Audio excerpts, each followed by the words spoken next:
아니, 근데 그건 사이코패스라고 생각하면 되게 편해요. 왜냐하면 이렇게 말해도 돼요? 죽이기 쉬워서 그래요. 그냥 사람의 탈을 썼다. 정말 잔인함의 끝이구나. 영순이 여러분 반갑습니다. 랭 누나가 없어서 조금 어색하시다고요? 오늘은요 제가 대신해서 열심히 진행을 한번 해보도록 하겠습니다. 저를 랭 삼촌으로 불러주시면 감사하겠습니다. 방송인 어잼입니다. 반갑습니다. 오늘은요 한국의 악명 높은 살인마, 그 중에서도 여성 살인마에 대한 무섭고 그리고 소름 끼치는 이야기들을 준비를 했습니다. 그 뒷얘기를 저와 함께 나눠주실 두 분을 소개해드리도록 하겠습니다. 네, 계곡살인 사건 이은혜와 직접 대면했다는 형사 전문 변호사 우리 박중광 변호사님 모셔보겠습니다. 네, 안녕하세요. 박중광 변호사입니다. 만나서 반갑습니다. 네. 네, 그리고 흥미로운 또 뒷얘기를 함께 해주실 분입니다. 머니투데이 황예림 기자님 나와주셨습니다. 안녕하세요. 황예린 기자입니다. 아유, 반갑습니다. 자, 그럼 오늘의 주제 바로 시작을 해보도록 하겠습니다. 먼저 고유정에 대한 이야기로 시작을 해보겠습니다. 정말 이 온 나라를 떠들썩하게 만들었던 고유정 사건, 다들 아시겠지만 제가 짧게 좀 요약을 해보자면 2019년 5월 전 남편을 펜션에서 살해를 합니다. 그 시신을 토막내 훼손하고 유기를 했죠. 생각만 해도 끔찍한 범죄를 저질렀는데 벌써 5년이 지났습니다. 조금 가물가물해지긴 하는데 저는 생생하게 기억을 해요. 체포 장면. 주차장에서 체포가 되는데 제가? 왜요? 제가 피해자예요. 했던 표정을 잊을 수가 없거든요. 두 분께서는 이 고유정에 대한 기억들, 어떤 기억들이 좀 있으실까요? 저는 이 사건 분석하면서 맨 먼저 동기를 좀 봤어요. 살인의 동기를 좀 확인해 봤는데 오늘 이야기 나눌 사람들 중에서 유일하게 살인의 동기가 분명하지 않은 사람이 고유정 씨더라고요. 왜 그런 짓을 했는지 동기가 불분명해요. 저는 내심 이렇게 랭킹을 매기면서 야, 이러면 고유정 씨가 제일 위험했을 수도 있겠다라는 생각이 든 게 동기가 불분명하면 결국은 그 행위 자체가 목적이 될 수밖에 없거든요. 그래서 그 부분을 좀 주목을 했습니다.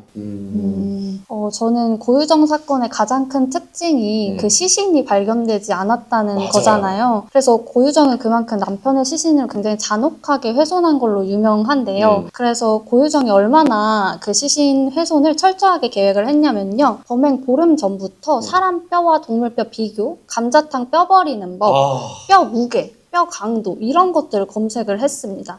그 보름 전부터 시신을 훼손하기 위한 준비를 되게 철저하게 했다는 거를 알 수 있는 대목인데요. 근데 이제 고유정 측은 첫 공판에서 현 남편의 보양식을 준비하기 위해서 이런 것들을 검색을 했다고 해명을 해서 또 공분을 샀습니다. 야, 그러니까 사실 이 범행이 끔찍한 걸 넘어서 굉장히 치밀한 계획이 있었다라고 알려진 사건이잖아요. 이 핏자국을 지우는 방법부터 시작을 해가지고 감자탕 그리고 음식물 쓰레기 버리는 법 이런 굉장한 검색들이 나오게 됐는데 변호사님은 이런 계획 범죄 많이 또 지켜보셨잖아요. 어떠세요? 이 정도에서 잡혀서 다행이다 이런 생각을 했어요, 사실은. 그리고 그 과정을 또 기록으로 남겨놨다고 제가 전에 들었거든요, 사진으로. 그러면 이거는 복귀하기 위한 거거든요. 두 가지 목적이 있을 거잖아요. 기록을 남겨놓은 사진 남겨놓은 거는 첫 번째 복귀하기 위한 거, 두 번째는 트로피. 트로피? 그렇죠. 그러니까 기념하기 위한 거.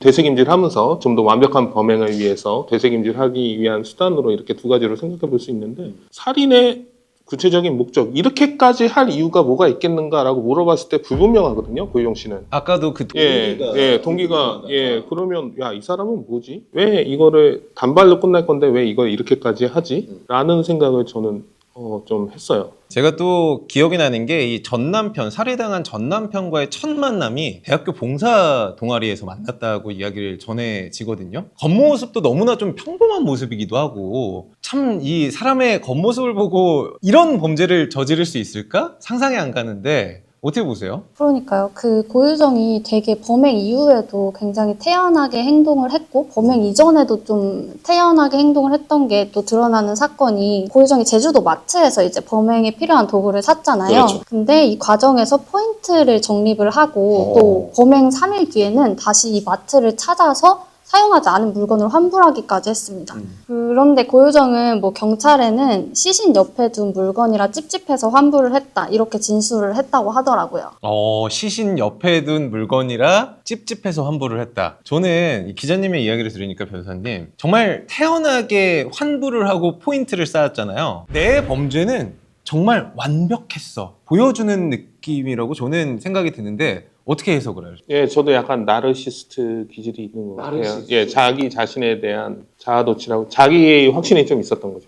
그냥 묻고 지나갈 수 있다라는 어떤 나름의 계산이 있지 않았을까. 왜냐하면 시신을 없애려고 노력을 했잖아요. 왜냐하면 시신을 없애면 살인을 입증하기가 쉽지가 않거든요. 그러니까요. 큰 범죄는 그만한 입증이 있어야 돼요. 그러니까 입증의 강도 또한 세집니다. 처벌이 세기 때문에. 네. 그렇기 때문에 시신이 없게 되면 그거를 살인을 입증하는 게 굉장히 쉽지가 않아요. 시신이 없는 살인에 대한 판례가 남아있, 거기 최초의 판례가 남아있을 정도로 그만큼 입증이 쉽지 않은데 고유정 씨는 아마 그거를 노리고 본인한테 가장 유리한 방향으로 사건을 설계하지 않았나 이렇게 생각이 들어요. 저희가 사실 검색 기록뿐만 아니라 구매 목록을 확인을 했을 때요. 정말 끔찍하거든요. 핸드블렌더, 락스, 세제, 김장백, 비닐봉투 여기다가 톱까지 나왔는데 이 톱이 우리가 알고 있는 그 톱이 맞을까요?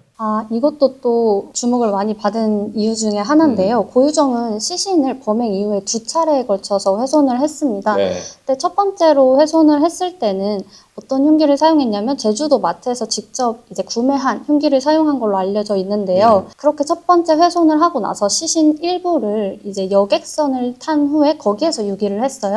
그런데 바로 이 여객선 위에서 2차 시신 훼손을 위한 도구를 구매를 했는데요.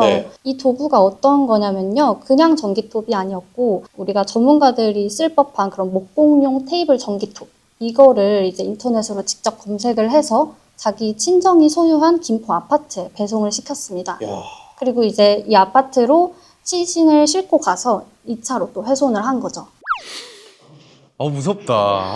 진짜 무섭다. 그 제가 머릿속에 생각한 그거 맞는 거죠? 테이블톱이 목공용. 목공용 그거죠? 원형톱 돌아가고 있으면서 이렇게 미는. 감자탕을 어떻게 써는지부터 해가지고 그 뼈가 썰리는지 여기서부터 아마 시작이 됐던 것 같은데 사전 준비가 정말 치밀했다고 생각을 하는 게 이 고인의 핸드폰을 가지고 당한 것처럼 마치 자기가 피해자의 휴대폰으로 답장까지 성으로 당신을 고소하겠어 네가 인간이니? 이런 식으로 계속해서 알리바이를 만들었단 말이에요. 어떤 심리가 작용이 됐을까요? 저는 그거를 알리바이를 만들었다는 것 자체가 되게 와우라고 생각이 들어요. 왜냐하면 보통은 사이가 안 좋고 죽이고 싶었는데 죽였다. 뭐 이렇게 되면 그래도 좀 그러니까 기왕에 막 사이가 안 좋았어. 안 좋은 상태에서 그런 일이 벌어졌어. 그러면 잔혹한 거는 둘째치더라도 저래서 저 사람은 조금 넘었구나. 많이 넘었죠. 넘기는. 이렇게 넘어갔구나라고 생각을 할 수는 있는데 이거는 애초에 동기부터 꾸며낸 거잖아요.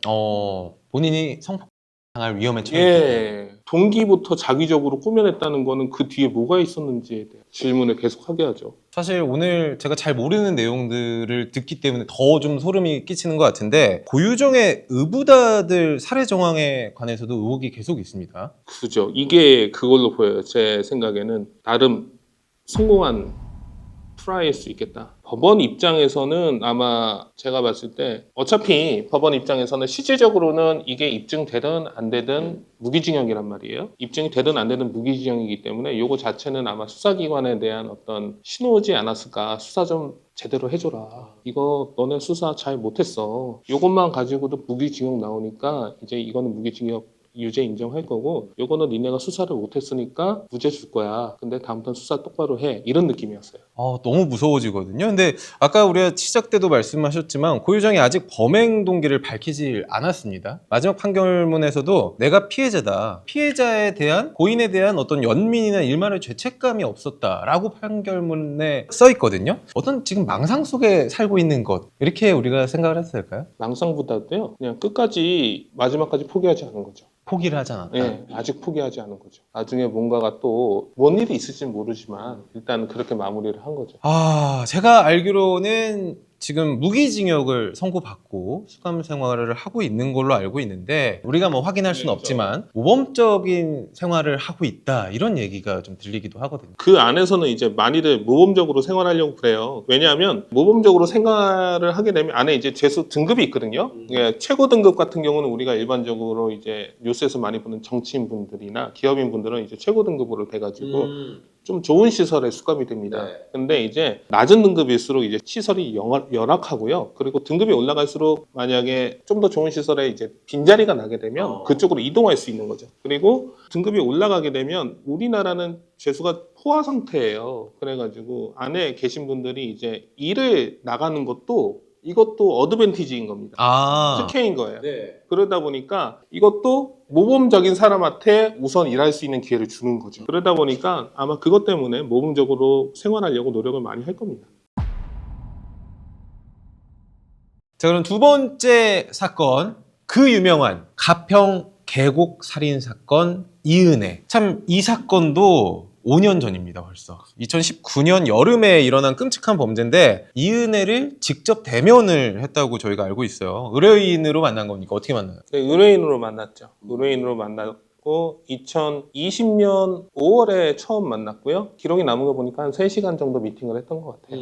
그다음에 그런 미팅을 2020년 9월에도 했고요. 그다음에 마지막으로 2021년 3월에 꼭 그 사이에 전화는 계속 주고받았죠. 사실 우리가 이은혜 사건 하면은 그 범죄의 어떤 수위도 높지만 가스라이팅이라는 단어가 정말 이 범죄에서 저는 가장 크게 쓰인 범죄가 아닌가라는 생각이 들거든요. 만났을 때 어떤 인상이었습니까?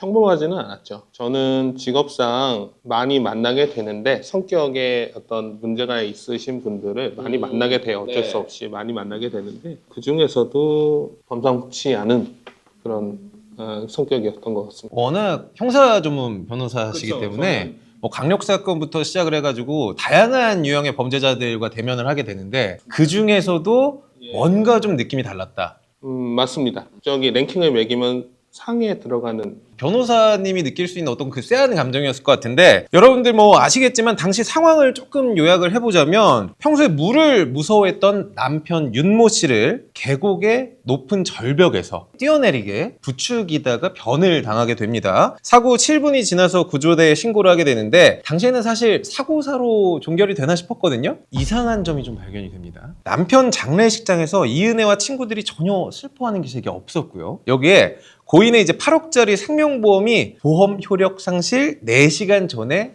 사망 사건이 발생을 했다는 점. 마지막으로 이제 윤모 씨가 생전에 절대 본인 가족들을 신혼집에 오지 못하게 했다는 점. 이 수상에서 다시 수사가 들어간 걸로 알고 있는데 어땠나요? 좀 기억 남는 일화가 있다면 기자님께서 말씀해 주시죠. 이은혜가 친딸이 있었어요. 2011년에 이제 전 남자친구와의 사이에서 출산한 딸이 있었는데요. 계곡살인의 피해자인 윤 씨 앞으로 이 딸을 입양을 시켰습니다.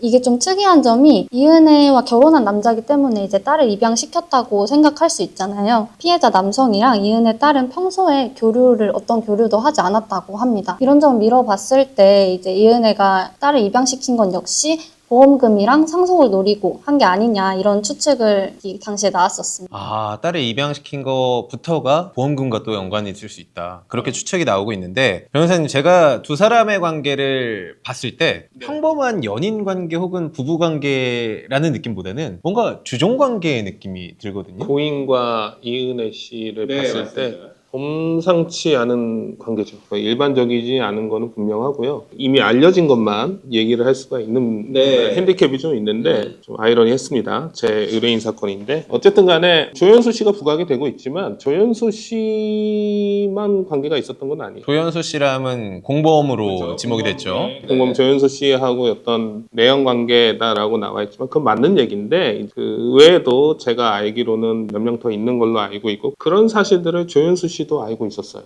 아, 그래요? 네, 그래서 좋게 말하면 헐리우드 스타일이고 그래 나쁘게 말하면 뭐지? 이런 생각이 들 수 있는 그런 상황이었고 아마도 본인도 알고 있지 않았을까 저는 싶습니다.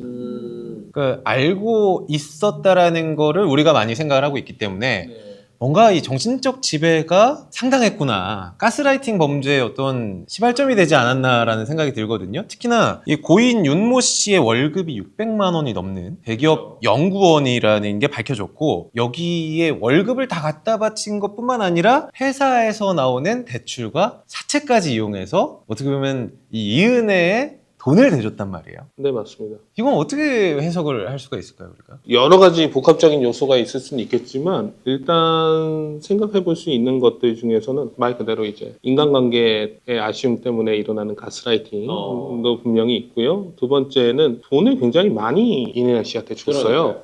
그러면 사람들이 이제 보이스피싱 같은 거죠. 피해가 확대되는 이유가 처음에 100만 원 주고 그 다음에 200만 원 주고 그 다음에 400만 원 주고 계속 뻥튀기가 되거든요. 네. 이게 왜냐하면 기존에 자기가 준 돈이 아까운 거야. 이거를 이제 회복하고 싶은 거죠. 그러면 이만큼 더 주면 다시 관계가 더 좋아질 수 있을 거라는 희망, 그런 것들이 나름 있지 않았을까. 주변을 봤을 때 이은혜 씨 주변 남자들이 그렇게 성실한 남자들이 없었거든요. 정상적으로 일을 해서 돈을 버는 분이 고인밖에는 없었어요. 근데 고인 눈에는 그게 본인의 장점으로 보이지 않았을까. 예, 나머지 사람들은 다 사실 그렇게 좋게 생각하지 않은 어떤 부업에 종사하는 사람들이었거든요. 그러다 보니까 그런 생각도 하지 않았을까. 이게 뭐 정상적인 사랑이라고 하긴 그렇지만 본인의 어떤 사랑에 대한 표현을 돈을 갖다 줬을 때 가장 피드백이 좋다 보니까 그죠. 계속 그 부분을 파게 되는군요. 그게 가장 반응이 좋으니까 그렇게 하게 된 것 같습니다. 제가 봤을 때. 아까 우리 고유정 얘기했잖아요. 고유정의 의붓아들 사망 사건처럼 이은혜도 과거 약혼자의 의문사 사건이 좀 있었다고 해요. 요거 사망 사건이 살짝 이슈가 되긴 했었는데 이것도 이제 보험금이 나왔고, 근데 보험금을 이은혜 씨가 가져간 게 아니라 망인의 가족들이 가져가가지고 이은혜 씨가 이 사건을 꾸미지는 않았고, 그 대신 이 사건을 보고 뭔가 그 다음 고인의 그 사건, 가평 계곡 사건을 생각해보게 된 계기가 되지 않았을까 하는 어떤 사람들한테 추측을 심어준 사건입니다.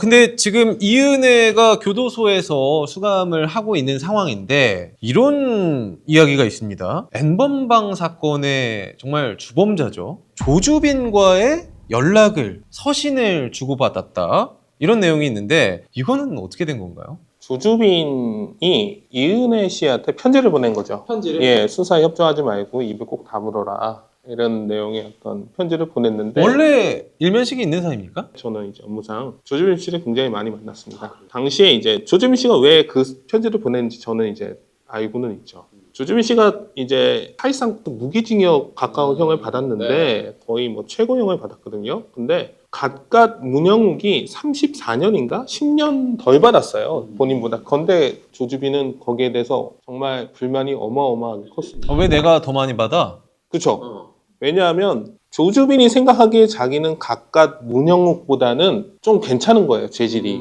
왜냐하면 자기는 뭐 스폰 광고를 띄우고 그 광고에 응한 어떤 여성들한테 이제 어떤 그런 성착취물을 찍게 해가지고 보낸 게 범행 수법이고, 그 다음에 갖갓 문영욱 같은 경우에는 트위터, SNS 일탈계라고 하죠. 그 일탈계를 운영하는 주로 미성년자들 확인을 해가지고 얘네들이 누군지 밝힌 거죠.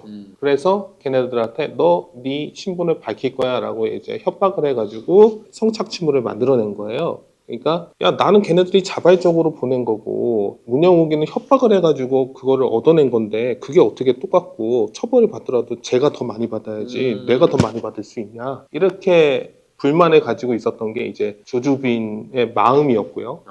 예, 이 얘기는 제가 직접 들었던 얘기입니다. 근데 그러면서 이제 나름의 후회로 했던 게 너무 수사에 적극적으로 협조를 자기가 말을 너무 많이 했다. 근데 이게 언론을 타면서 이게 오히려 악영향을 받아가지고 정상대로라면 나는 갖갓 문영욱보다 좀 덜 나와야 되는 건데 5년 10년 덜 나와야 되는 건데 오히려 주목을 받았기 때문에 말을 많이 했기 때문에 5년 10년 더 나온 거다, 이렇게 생각하더라고요. 그래서 이제 이은혜 씨 사건이 이슈가 됐잖아요. 자기의 어떤 아쉬움을 잘못했다고 생각하는 점을 이제 편지로 써서 보낸 거죠. 말을 너무 많이 하면 오히려 역효과가 난다. 이은혜를 도와주는 느낌이었네요. 그럼 자기가 비법을 알려준다고 해야 그죠. 되나요? 네, 나름 비법을 알려준다고 보낸 편지입니다. 사실 조주빈과 이은혜가 편지를 주고받는 거 그런 시스템이 있다라는 것도 굉장히 놀랍긴 한데 제가 듣기로는 뭐 여성 수감자와 그리고 다른 수감자들끼리 연애 편지 비슷한 서신을 뭐 주고받는다 이런 얘기를 들었거든요. 네, 맞습니다. 내부 수용자들끼리 편지를 주고받고요. 남자 재소자하고 이렇게 편지를 주고받고 이제 먼저 나간 재소자가 찾아와서 면회를 오는 경우도 있습니다. 저한테도 우편이 잘 오거든요. 내부 안에 계신 분들이 이제 재소자가 변호사한테 우편을 많이 보냅니다. 그러면 저 보고 사무 처리해 주거든요. 그럼 저한테 보내는 것처럼 다른 교도소 재소자한테도 저도 재소자한테 옛날에 우편 되게 많이 보냈어요. 접견을 바로바로 들어가지는 못하는 상황이면 이제 전화가 안 되니까 편지밖에 예, 내일이나 내일 모레 들어갈 거 아니면 편지 보내는 게 맞으니까 이게 교도소는 들어갈 때 핸드폰을 이렇게 놓고 들어가야 되거든요. 그러다 보니까 의사소통하는 게 쉽지가 않아요. 서류 하나를 주고받는 것도 사실은 다 허락을 맡아야 됩니다. 옛날 저기 노래가 뭐 이 비유가 맞나 모르겠지만 뭐 깜빵에 가면 편지를 띄우세요 뭐 이런 느낌. 사실 뭐 편지를 주고받는 것 자체가 범죄 행위를 하는 건 아니기 때문에 막을 수 있는 수단이 없을 것 같기도 하고.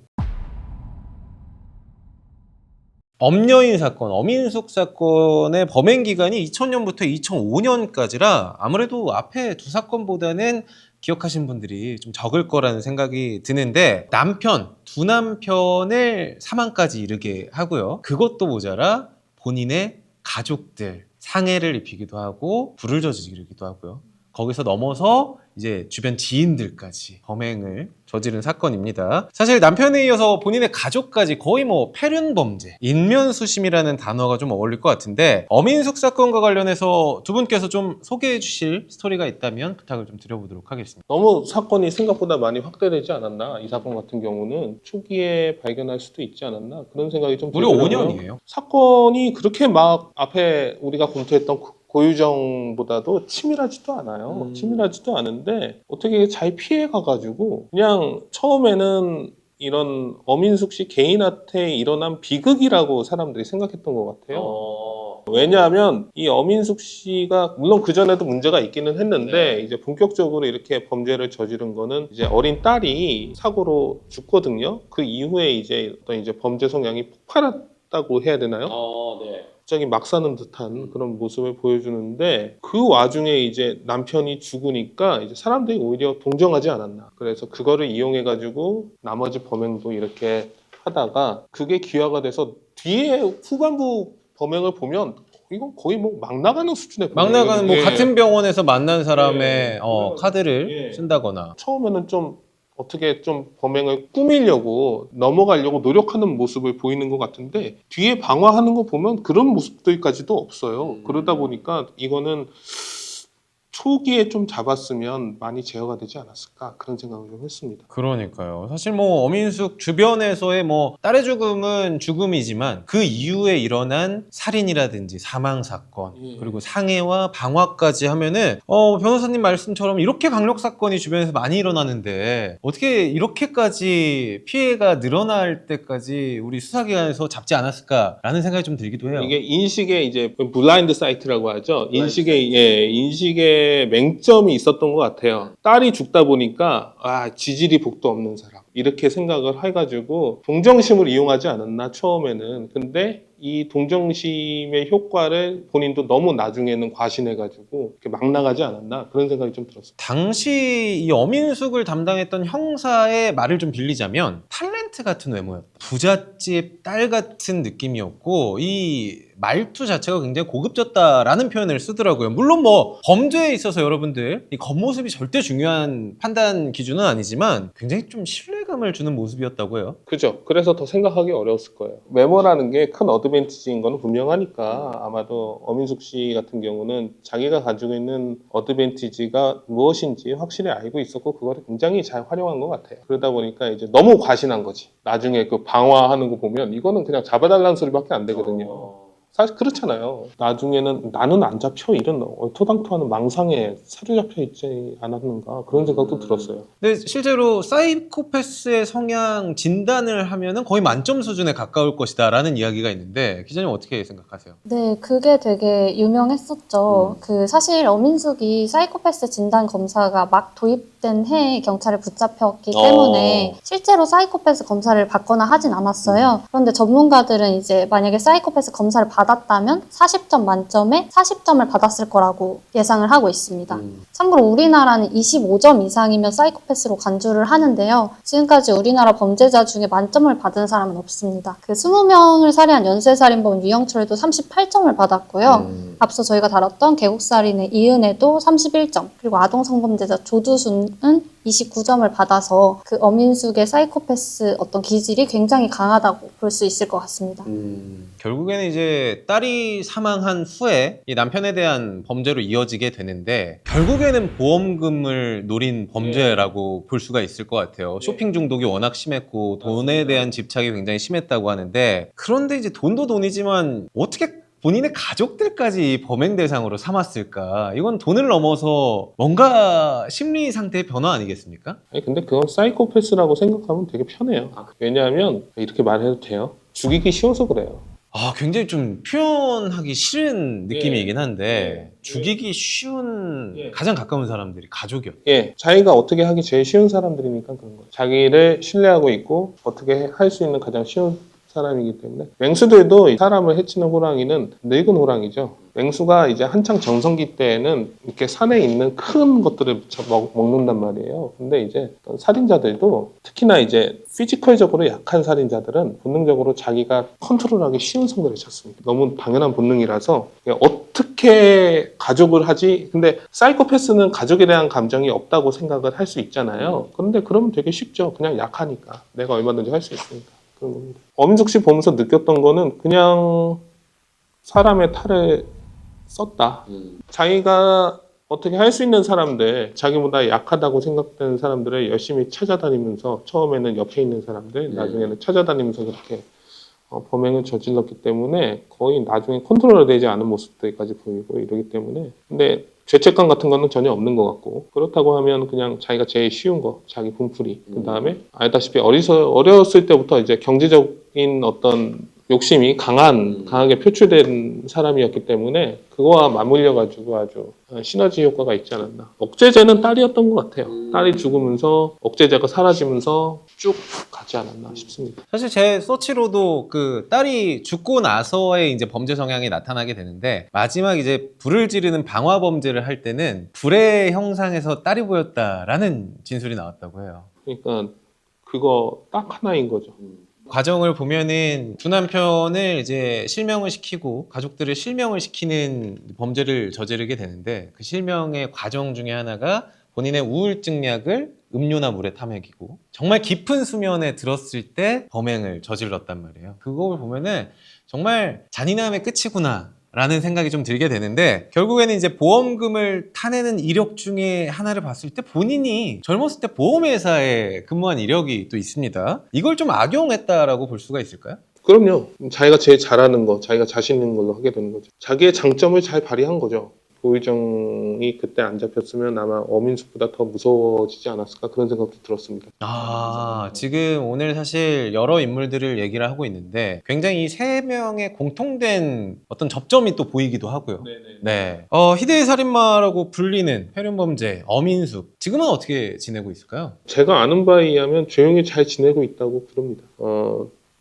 자기가 범행에 걸린 거를 좀 수치스러워한다는 그런 기사를 읽은 것 같은데 수치스러워할 건 아닌데 내가 봤을 때는 당연히 걸릴만 해서 걸렸는데 그렇게 수치스러워할 거면 그렇게 범행을 저지르면 안 되죠. 이제 어민숙 씨는 지나치게 뭐 자기 확신이 있었던 게 아닌가 본인 범행에 비해서 그런 생각이 좀 들었습니다. 지금까지 정말 끔찍하고 소름이 끼쳤습니다. 한국 희대의 여성 살인마 3명에 대해서 두 분과 이야기를 나눠봤는데요. 두 분 오늘 어떠셨을까요? 이제는 우리나라에서는 이런 일이 안 벌어졌으면 좋겠습니다. 그리고 우리나라는 충분히 이런 일들이 반복되지 않을 만큼의 어떤 수사력과 행정력을 가지고 있는 어떤 나라라서 이런 일은 앞으로 보기 힘들지 않을까 그렇게 생각합니다. 네, 저도 촬영을 준비를 하면서 더 구체적으로 이 내용을 보니까 생각했던 것보다 더 끔찍하더라고요. 변호사님 말씀대로 앞으로는 이런 일이 나오지 않도록 됐으면 좋겠다고 생각을 했습니다. 여러분들께 오늘의 이야기를 전달해드리는 저희로서도 굉장히 소름 끼치고 참 무섭다, 세상이 무섭다라는 생각이 드는데 평범한 일상을 위해서 이 극악무도한 범죄자들이 좀 영원히 사회와 격리될 수 있는 시스템이 되기를 기원을 해보도록 하겠습니다. 지금까지 랭킹 스쿨이었습니다. 감사합니다.